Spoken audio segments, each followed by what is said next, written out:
ಮುಖ್ಯ ಅತಿಥಿಗಳೇ, ಶಿಕ್ಷಕ ಬಾಂಧವರಿಗೆ ಹಾಗೂ ನನ್ನ ಪ್ರೀತಿಯ ದೇಶ ಬಾಂಧವರಿಗೆ ಮತ್ತು ಸ್ನೇಹಿತರಿಗೆಲ್ಲರಿಗೂ 80ನೇ ಸ್ವಾತಂತ್ರ್ಯ ದಿನಾಚರಣೆ ಹಾರ್ದಿಕ ಶುಭಾಶಯಗಳು. ಇಂದು ನಾವು ಭಾರತ ದೇಶದ ಹೆಮ್ಮೆಯ ಸ್ವಾತಂತ್ರ್ಯ ದಿನಾಚರಣೆಯನ್ನು ಆಚರಿಸಲು ಇಲ್ಲಿ ಒಟ್ಟುಗೂಡಿದ್ದೇವೆ. ಪ್ರತಿ ವರ್ಷ ಆಗಸ್ಟ್ 15ರಂದು ದೇಶಾದ್ಯಂತ ಈ ದಿನವನ್ನು ಅತ್ಯಂತ ಸಡಗರ ಮತ್ತು ದೇಶಭಕ್ತಿಯಿಂದ ಆಚರಿಸಲಾಗುತ್ತದೆ.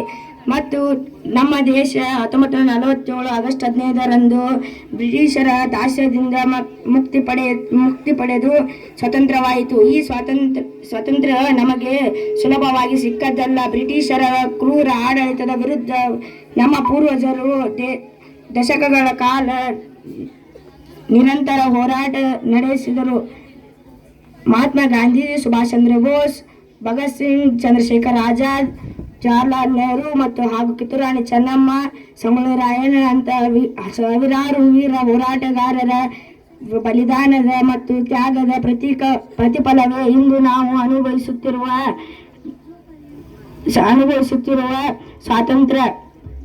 ನಾವೆಲ್ಲರೂ ಆ ಮಹಾತ್ಮರ ಚೇತನವನ್ನು ಗೌರವದಿಂದ ಸ್ಮರಿಸಬೇಕಾಗಿ ಇಲ್ಲಿ ಕೂಡಿದ್ದೇವೆ.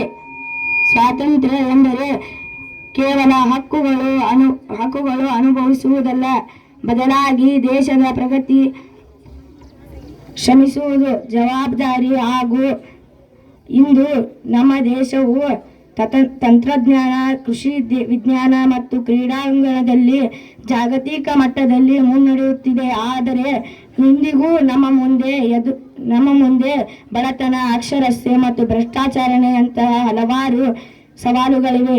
ಒಬ್ಬ ಜಾಗತಿಕ ನಾಯಕನಾಗಿ ನಾವು ದೇಶದ ಏಕತೆ ಮತ್ತು ಶಾಂತಿಯನ್ನು ಕಾಪಾಡಲು ಬದ್ಧರಾಗಿರಬೇಕು.